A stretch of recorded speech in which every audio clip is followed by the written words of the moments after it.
तो क्या हाल चाल है आप सभी के डियर स्टूडेंट्स। नवदीप सर के फिजिक्स की क्लास में आप सभी का स्वागत है प्यारे बच्चों। तो देखिए प्यारे बच्चों, अपने कर रहे थे फिजिक्स का चैप्टर नंबर 10 जिसका नाम है प्रत्यावर्ती धारा अल्टरनेटिंग करंट। ठीक है, आज पार्ट नंबर अपने इसका 4 करने जा रहे हैं। ठीक है, तो जिस प्रकार अपने पिछले पार्ट में किया था कि जब भी अपने क्या करते हैं किसी भी कोई इलेक्ट्रिक आपके पास इक्विपमेंट है, जैसे रेजिस्टेंस है, तो रेजिस्टेंस को आपने इलेक्ट्रिक कंपोनेंट को जब आप क्या करते हो किसी एसी सोर्स से जोड़ते हो, एसी स्रोत से जोड़ते हो, तो उसके लिए अलग अलग वैल्यूज निकाली थी। अब वही वैल्यूज अपने को आज निकालनी है। सबसे पहले नंबर पर प्रेरकत्व के लिए, प्रेरकत्व होता है इंडक्टेंस, और दूसरे नंबर पर निकालनी है किसके लिए, कैपेसिटर यानी संधारित्र के लिए। ठीक है, तो प्रेरकत्व के लिए यानी कि इंडक्टेंस के लिए आपको 9th चैप्टर आना जरूरी है। तो वो चैप्टर आप क्या करो, इससे पहले पढ़ लो, उसमें प्रेरकत्व क्या होता है, यानी इंडक्टेंस क्या होता है, इसका कोफिशिएंट क्या होता है, क्या इसकी इक्वेशन होती है। तो फैराडे लॉ इसमें यूज होता है। ठीक है, तो वो सारी चीजें मैं यहाँ पर नहीं बताऊंगा, आप ऑलरेडी 9th चैप्टर में उसको पढ़ लेना डिटेल से। समझ आई बात। तो यहां पर सबसे पहले अपने बात करते हैं शुद्ध प्रेरकीय परिपथ यानी सर्किट कंटेन से प्योर इंडक्टेंस। कोई इंडक्टेंस है वो हो किसी सर्किट में, तो सबसे पहले इसका परिपथ चित्र सर्किट डायग्राम। तो सर्किट डायग्राम तो ऐसे ही बनेगा डायरेक्ट। ठीक है, और इसमें अपने एज्यूम कर लेते हैं, मान लेते हैं कि जो ये वोल्टेज है ये आपके पास V है, और इसके अक्रॉस जो वोल्टेज है वो VL है, क्योंकि ये L है, कल VR मानी थी। तो अब यहां पर V और VL दोनों क्या होगी, इक्वल होंगी, क्योंकि कल भी मैंने आपको बताया था कि ये वाला जो इसके अक्रॉस वोल्टेज है, जब ये डायरेक्ट इससे जुड़ा हुआ है, मतलब एसी स्रोत आपका इससे जुड़ा हुआ है इंडक्टेंस या प्रेरकत्व से, तो इसमें क्या होता है कि जो आपकी वोल्टेज है वो डायरेक्ट क्या होती है, इक्वल होती है, जब डायरेक्टली जुड़ा हुआ हो। अब आपको पता है इसकी वोल्टता का समीकरण, तो इक्वेशन ऑफ वोल्टेज। तो यहां पर अपने को पता है कि जो V है वो VL के क्या है, इक्वल है, और ये किसके इक्वल है, VM साइन ओमेगा टी के। ठीक है, एक बार सही दिख रहा है, आज मैंने मार्कर नया लिया है तो दिख रहा होगा आपको, सही उम्मीद है मुझे।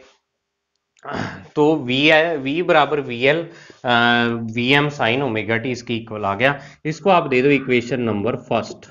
क्या दे दो, इक्वेशन नंबर फर्स्ट। अब उसके बाद जो बात आती है, ये तो इक्वेशन यही रहेगी। ठीक है, चाहे आप कैपेसिटर लो उसमें भी यही रहेगी। तीसरे नंबर पर जो इसमें आता है वो आता है धारा का समीकरण। धारा का समीकरण, तो धारा का समीकरण मतलब equation of current. Equation of current, तो करंट की इक्वेशन। तो करंट की इक्वेशन यहां पर क्या होती है कि आपको करंट की इक्वेशन निकालने से पहले एक चीज यहां पर याद रखनी पड़ेगी कि जब भी अपने किसी इंडक्टेंस को क्या करते हैं, किसी एसी सोर्स के साथ या कोई भी करंट वाले सोर्स के साथ इसको जोड़ते हैं, अपने उसके साथ कनेक्ट करते हैं, तो यहां पर देखो बच्चों क्या होता है कि जब ये वाला एसी सोर्स है, जब इसमें से करंट फ्लो होता है तो इसमें इंड्यूस्ड ईएमएफ जनरेट होता है, मतलब प्रेरित विद्युत वाहक बल उत्पन्न होता है, जिस पर आधारित अपना क्या है, जो जनरेटर वाला टॉपिक है वो अपने किया है। जो 9th चैप्टर है उसमें कॉइल वाला यानी टॉपिक जो आपने किया होगा, तो वो इसी पर बेस्ड है। ठीक है, कि यहां पर इंड्यूस्ड ईएमएफ जनरेट होता है, और वो इंड्यूस्ड ईएमएफ इस वोल्टेज के क्या होता है, इक्वली होता है। जो इस पे बाहर से आप वोल्टेज लगाते हो और जिसके अंदर जनरेट होती है, ये फैराडे ने बताया था कि जब भी किसी कॉइल से, किसी कुंडली से संबंधित फ्लक्स को परिवर्तित किया जाता है, चेंज किया जाता है फ्लक्स को, तो वहां पर प्रेरित विद्युत वाहक बल और धारा की उत्पत्ति होती है, वहां पर इंड्यूस्ड ईएमएफ और करंट जनरेट होता है। ठीक है, तो वो इंड्यूस्ड करंट और ईएमएफ इसकी इक्वली होता है, और उसकी वैल्यू यहां पर कॉइल के लिए जो उसकी वैल्यू होती है वो यहां पर क्या थी, आपने पढ़ा भी होगा कि अगर मैं यहां पर बात करूं वोल्टेज की, इंड्यूस्ड ईएमएफ आपकी बुक में क्या इसको सिंबल दिया हुआ है, इंड्यूस्ड ईएमएफ को, इसको यहां पर इन्होंने लिखा हुआ है V लिखा हुआ है। ठीक है ना, तो करंट के लिए अपने यहां पर VL लिखा हुआ है कि जो VL है वो यहां पर L di अपॉन dt के क्या है, इक्वल है। L di अपॉन dt के इक्वल है। समझ आई बात इतनी। तो अब VL की वैल्यू आप इक्वेशन फर्स्ट से पुट कर दो यहां पर, तो ये हो जाएगी VM साइन ओमेगा t और is equal to L di upon dt।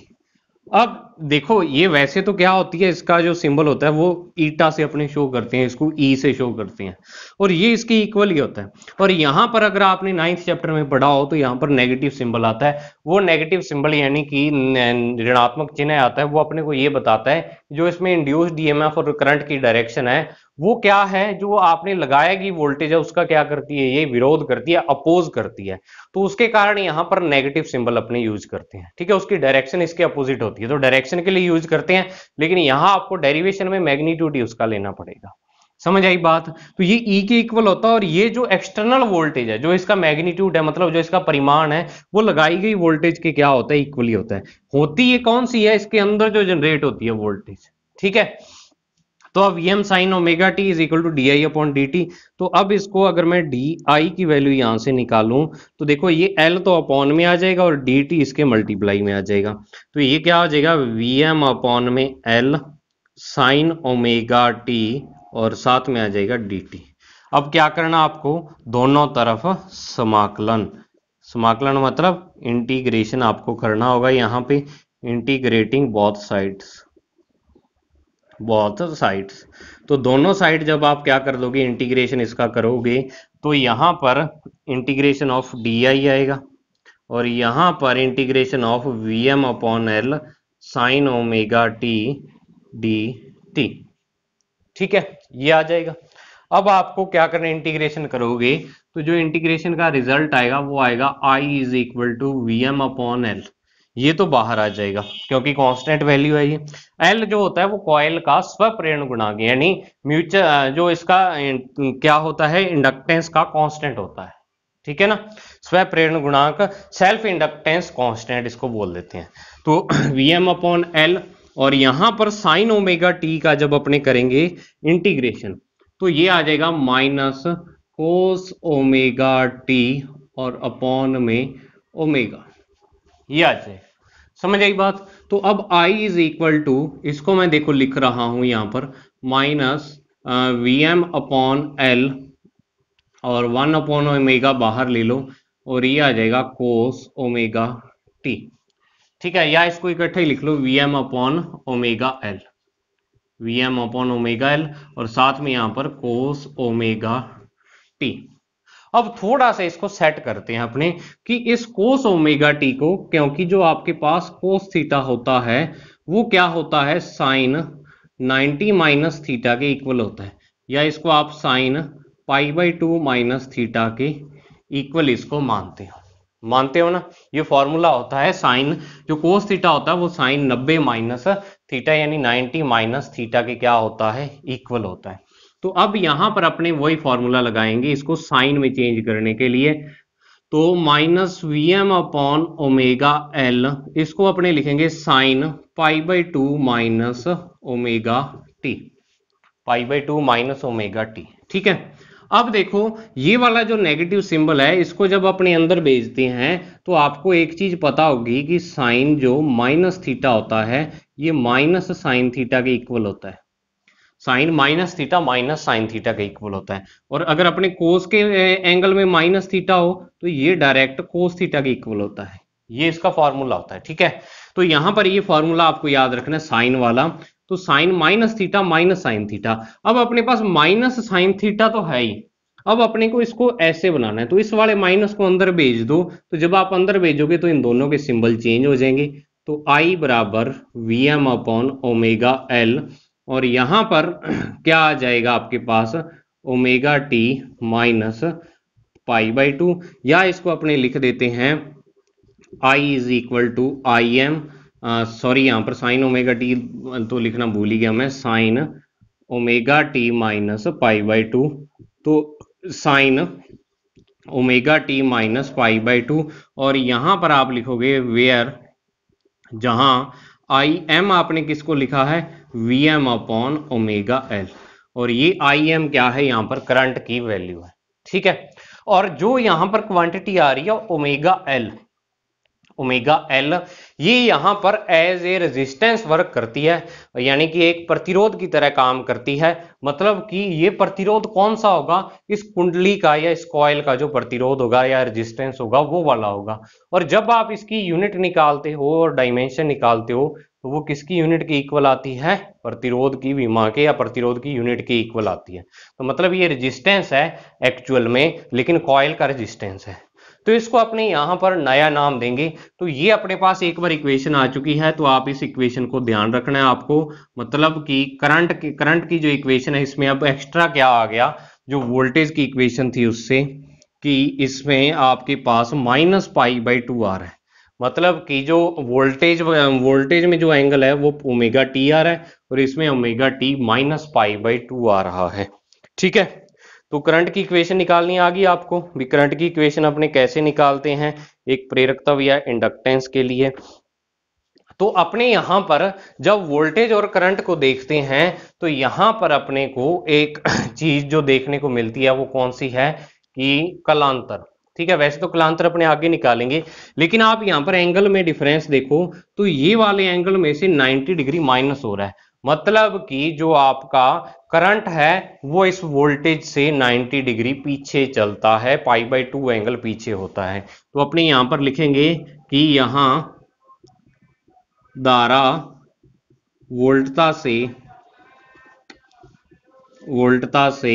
π/2 कोण पीछे होती है, ठीक है। Here current lags behind voltage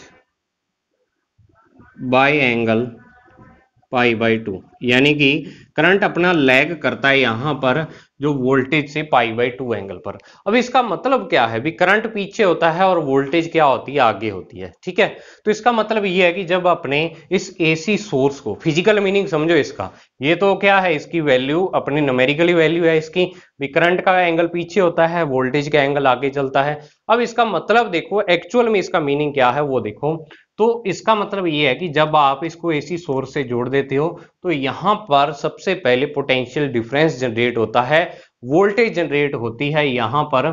ठीक है, विभवांतर यहां पर उत्पन्न होता है, वोल्टेज उत्पन्न होती है, और उसके बाद इस कुंडली में जब क्या होता है कॉइल में, कि जब वोल्टेज अपने मैक्सिमम वैल्यू पर पहुंच जाती है, मैक्सिमम वैल्यू तक पहुंच जाती है, उसके बाद इसमें क्या होता है, जो इंड्यूस्ड करंट है वो जनरेट होना स्टार्ट हो जाता है। मतलब इसमें जो प्रेरित धारा है वो उत्पन्न होना स्टार्ट हो जाती है। पहले विभवांतर उत्पन्न होता है, फिर प्रेरित धारा इसमें उत्पन्न होती है। यानी पहले इसमें इंड्यूस्ड ईएमएफ जनरेट होगा, उसके बाद इंड्यूस्ड करंट जनरेट होगा, मतलब ये बाद में जनरेट होता है। तो इस कारण ये वाला जो करंट है ये क्या होता है, π/2 एंगल इससे पीछे होता है, लैग करता है जो करंट होता है।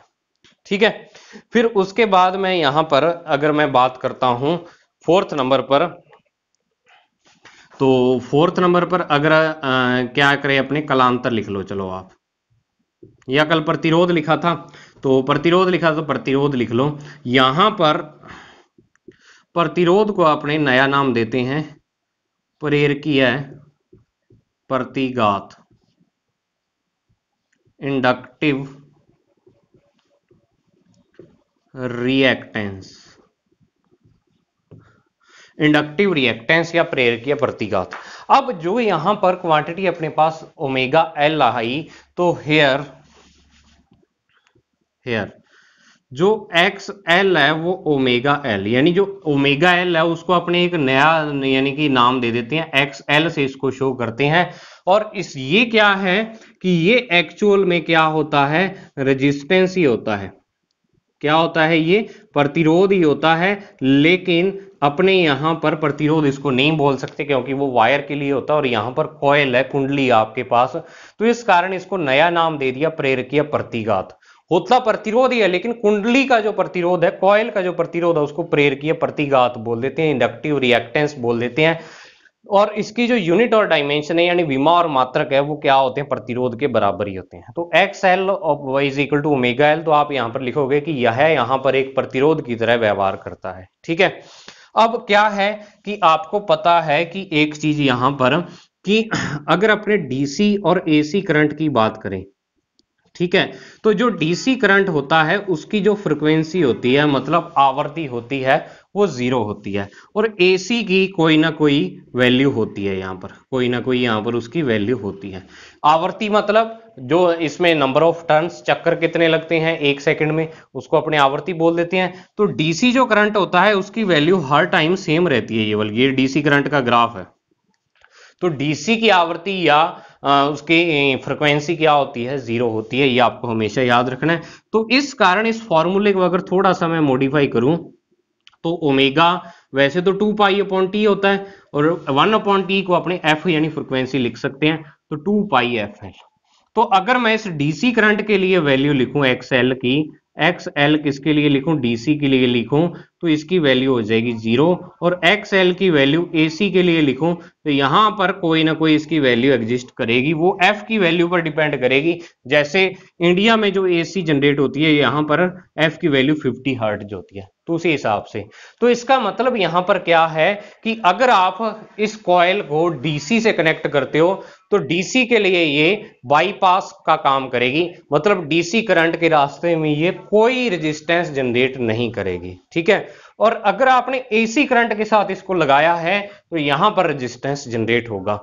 मतलब कि कहने का ये है कि जो आपका प्रेरकत्व है, कॉइल है, प्रेरकत्व यानी इंडक्टेंस है, वो डीसी को तो इजी पाथ देता है, आसान पथ प्रदान करता है, और एसी करंट को ये रोकता है। हाँ, एसी पास होगी उसमें से लेकिन रेजिस्टेंस जनरेट करता है, लेकिन डीसी के रास्ते में कोई रेजिस्टेंस जनरेट नहीं करता।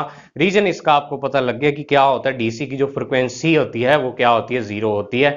मतलब कि फ्रिक्वेंसी 0 है, तो यहां पर क्या है कि ये जनरेट क्यों करता है इसका कारण भी समझ लो। चलो अगर थोड़ा सा और डीप में अपने चलें कि आप कहोगे कि सर फ्रिक्वेंसी 0 है तो क्यों नहीं जनरेट करता, और फ्रिक्वेंसी है तो क्यों जनरेट करता है, रेजिस्टेंस क्यों, प्रतिरोध उत्पन्न करता है। तो उसका कारण समझ लो कि ये जो कॉइल होती है इसमें जब भी फ्लक्स में चेंज होता है तो क्या होगा, यहाँ पर प्रेरित विद्युत वाहक बल और धारा उत्पन्न होगी, और जो आने वाली धारा है मतलब जो आपने लगाई हुई धारा या विद्युत वाहक बल है उसका विरोध करती है। मतलब कि इसमें क्या जनरेट होता है, इंड्यूस्ड ईएमएफ और करंट जनरेट होता है, जो कि इसमें लगाए गए करंट को क्या करता है, अपोज करता है, ठीक है। तो अब जब डीसी में फ्रिक्वेंसी 0 है तो क्या है, डीसी की वैल्यू चेंज होगी नहीं, डीसी का फ्लक्स चेंज होगा नहीं, जितनी वैल्यू उतनी रहेगी। तो फ्लक्स चेंज नहीं होगा तो मतलब यहां पर ये अपोज नहीं करेगी, लेकिन एसी के लिए फ्लक्स चेंज होता है। तो ये आपके लिए 4 चीजें हैं, मैंने बहुत ही डिटेल में आपको ये चीजें बताई हैं। इतनी डिटेल में आप देख लेना, कोई नहीं बताएगा आपको। तो क्या है कि इसके लिए आपको अब नेक्स्ट 4 चीजें हो गई हैं इसमें। आज भी मुझे लगता है कि टॉपिक हो पाएगा, 2 नहीं हो पाएंगे, मैंने सोचा था 2 करवा दूंगा। चलो कोई बात नहीं, एक बार ये चारों लिख लो आप, फिर अपने चलते हैं आगे। तो अब नेक्स्ट देखो बच्चों, नेक्स्ट है 5वें नंबर पर कलांतर या फेज डिफरेंस। तो अब यहां पर अगर मैं v की इक्वेशन लिखूं, vl की, तो vm साइन ओमेगा टी होती है, ठीक है। और अगर I की इक्वेशन लिखूं तो वो होती है Im sign omega T minus pi by 2। तो यहां पर जो कलांतर है मतलब कि फेज डिफरेंस है, फेज डिफरेंस, तो वो फेज डिफरेंस आपका आ जाएगा कि इस वोल्टेज वाले में से करंट वाला माइनस कर दो तो ये माइनस और ये प्लस, तो ओमेगा टी से ओमेगा टी कैंसिल, मतलब पाई बाई 2 यहां पर क्या आ जाएगा, कलांतर या फेज डिफरेंस आ जाएगा, ठीक है। अब 6ठे नंबर पर आता है इसका ग्राफ या निरूपण। ग्राफ या निरूपण मतलब कि ग्राफिकल रिप्रेजेंटेशन, ग्राफिकल रिप्रेजेंटेशन। तो अब देखो इसका ग्राफ या निरूपण करेंगे, ग्राफ बनाएंगे इसका। तो किसका बनाना है ग्राफ आपको, वोल्टेज और करंट का, ठीक है। वोल्टेज और करंट का आपको ग्राफ बनाना है। तो बिल्कुल वही तरीका अपने अपनाएंगे। वोल्टेज की इक्वेशन तो वही है, आप यहाँ पर टाइम लिख लो। जैसे मान लो यहाँ पर तो है t/4 टाइम है, फिर उसके बाद t/2, फिर 3t/4, और फिर उसके बाद t टाइम है, ठीक है। तो वोल्टेज का तो वही ग्राफ बनेगा, मतलब ये क्या आ गई, वोल्टेज की वैल्यू आ गई, इसको अपने Vm बोल दिया, और यहां भी क्या आ जाएगी, माइनस Vm आ जाएगी। वोल्टेज वाला तो वही है, V का ग्राफ है जो। अब बात आती है करंट की। तो अब करंट क्या है, इससे वोल्टेज से π/2 एंगल पीछे है। तो पीछे जब भी होगा करंट आपका, तो मतलब कि जो करंट है आपका, अगर तो आगे हो तो आगे वाला तो यहां से स्टार्ट होता है भी, जब वोल्टेज की वैल्यू जीरो है तो करंट की कुछ ना कुछ वैल्यू है, मतलब करंट आ गया है। तो अब पीछे दिखाना है तो मतलब कि इस जीरो से अपने को नीचे जाना पड़ेगा, मतलब करंट को नेगेटिव शो करना पड़ेगा। और आपको अगर एंगल की फॉर्म में पता हो तो ये 0 डिग्री होता है, ये π/2 का डिफरेंस होता है, ये पाई का होता है, फिर 3π/2 का, और यहाँ पर 2 पाई एंगल होता है। अगर अपने एंगल की फॉर्म में यहाँ पर शो करते हैं, वेव मोशन वाले चैप्टर में आपने पढ़ा होगा। ठीक है, ये तो टाइम पीरियड की फॉर्म में है और ये एंगल की फॉर्म में है। मतलब कि जो आपका ग्राफ है यहाँ नीचे से स्टार्ट होगा और यहां से जाएगा ऐसे। ठीक है, यहां से जाएगा। तो अब आपको देखो ग्राफ बनाना है करंट का। तो करंट के लिए यहां पर मैं मार्कर और कलर का लेता हूं, उससे अपने बनाते हैं करंट का ग्राफ। तो एक चीज और यहां पर आप देखो कि जो यहां पर करंट की मैक्सिमम वैल्यू है Im, ठीक है, ये Im क्या है आपके पास, Vm अपॉन ओमेगा एल के इक्वल है। मतलब जो वोल्टेज की मैक्सिमम वैल्यू है उसमें ओमेगा एल को डिवाइड कर रहे हो आप, तब आपके पास क्या आ रहा है, ये आपके पास Im की वैल्यू आ रही है, मतलब छोटी होगी इससे। ठीक है, तो अब जो ग्राफ है वो मैं यहां से स्टार्ट करता हूं, ये क्या है, -Im बोल सकते हो। ठीक है, तो ये ग्राफ यहां से स्टार्ट होगा, ऐसे जाएगा, और फिर उसके बाद आपका जो ग्राफ है वोल्टेज वाले से नीचे रखना है, थोड़ा सा वोल्टेज के बराबर नहीं लेके जाना है, इसका जो पीक पॉइंट है। ठीक है, और ये ऐसे चलता जाएगा। मतलब कि जहां पर आपकी वोल्टेज हाई होगी करंट जीरो होगा, और जहां पर आपका वोल्टेज जीरो होगा वहां पर करंट बिल्कुल हाई होगा। आगे बात समझ में। फिर नेक्स्ट आ जाएगा, ये तो चलो इसका आ गया ग्राफ। तो नेक्स्ट इसके बाद क्या आ जाएगा, अगर मैं इसकी ऊपर वाली वैल्यू लिखूं तो यहाँ क्या आ जाएगा, Im आ जाएगा, और ये करंट का ग्राफ है। फिर उसके बाद इसका आता है फेजर डायग्राम। ठीक है, फेजर आरेख। तो फेजर डायग्राम इसका क्या होगा वो आपको बनाना है। तो अब देखो फेजर डायग्राम बनाने के लिए नेक्स्ट जो टॉपिक है अपना वो है फेजर डायग्राम, फेजर आरेख, मतलब फेजर डायग्राम। तो फेजर आरेख या फेजर डायग्राम इसका कैसे बनाएंगे, मैंने आपको कल बताया था इसका तरीका बनाने का। कि अपने क्या करते हैं, यहां पर वही एक्सिस खींचते हैं जैसे एक्स और वाई एक्सिस होते हैं। थोड़ा सा छोटा बनाता हूं ऐसे। ठीक है, ये एक्स और वाई एक्सिस, मतलब वैसे तो ये आर और थीटा की फॉर्म में होते हैं। ठीक है, तो अब यहां पर अपने क्या करते हैं कि सबसे पहले वोल्टेज को शो करते हैं। तो वोल्टेज को तो कल मैंने आपको बताया था कि इस तरीके से वोल्टेज को शो करेंगे। ये जो एंगल होगा ओमेगा टी होगा। ठीक है, ओमेगा टी एंगल होगा। तो अब ये वाली जो वैल्यू है यहां से लेके यहां तक की जो वैल्यू है ये वी एम की इक्वल होगी। और जब आप इसका प्रोजेक्शन निकालोगे इस लाइन पर, प्रोजेक्शन मतलब प्रक्षेप निकालोगे, तो ये आपके पास क्या आ जाएगा, v is equal to V L is equal to V M sine omega T के इक्वल आएगा। ठीक है, ये तो वोल्टेज हो गया। अब आप देखो करंट इससे पीछे है। करंट क्या है, π/2 एंगल इससे पीछे है। तो करंट का जो एंगल होगा वो कितना बनेगा, मुझे ये बताओ। देखो करंट का जो एंगल है वो कितना बनेगा, करंट कहां पर बनेगा वो आप सोचो। कि आपको जो एंगल बनाना है करंट का वो क्या बनाना है, ओमेगा टी और माइनस में π/2। ठीक है, तो अब आपका जो करंट है वो देखो बच्चों कि आपको π/2 एंगल पीछे बनाना है इस वोल्टेज से, मतलब 90 डिग्री एंगल पीछे बनाना है जो करंट है। तो ऐसे तो जो एंगल है वो आगे जाता है, तो पीछे बनाना है, मतलब कि करंट आपका यहां कहीं होगा और इस वोल्टेज से जस्ट 90 डिग्री के एंगल पर होगा, क्योंकि 90 डिग्री पीछे बनाना है करंट है जो आपका। तो इस वाली लाइन से 90 डिग्री का एंगल बनाते हुए यहां पर लाइन खींच दो आप, और ये वाली लाइन आपकी इससे छोटी होनी चाहिए, क्योंकि जो करंट की मैक्सिमम वैल्यू है वो आपकी वोल्टेज से छोटी है। और जो करंट की जनरल वैल्यू आ जाएगी वो आ जाएगी I is equal to I M sine omega T minus π/2, ये आ जाएगी। ठीक है, तो ये करंट की मैक्सिमम वैल्यू है Im, और ये यहाँ पर वोल्टेज की है।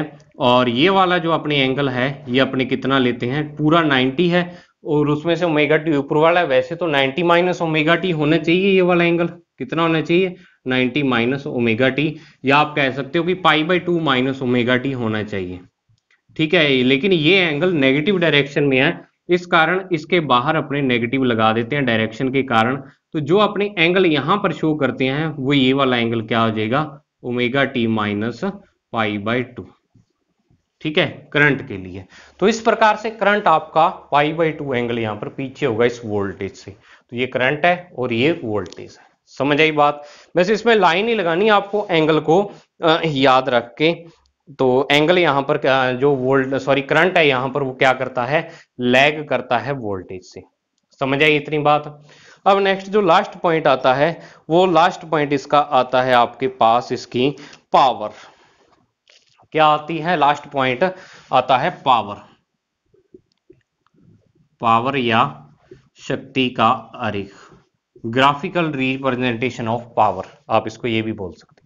तो पावर का जो ग्राफ है वो मैं यहीं पर बना देता हूं, आप देखो। या अगर इसको अलग से बनाना चाहो तो चलो अलग से बना देता हूं। कई बच्चों को शिकायत होती है कि सर एक ग्राफ में काम चला देते हैं, या एक ही बनाए अपने। चलो एक ही टर्न बनाते हैं, ज्यादा बनाने की जरूरत नहीं है, तो एक ही थोड़ा बड़ा बना लेते हैं। ठीक है, थोड़ा आसानी से समझ में आ जाएगा ग्राफ।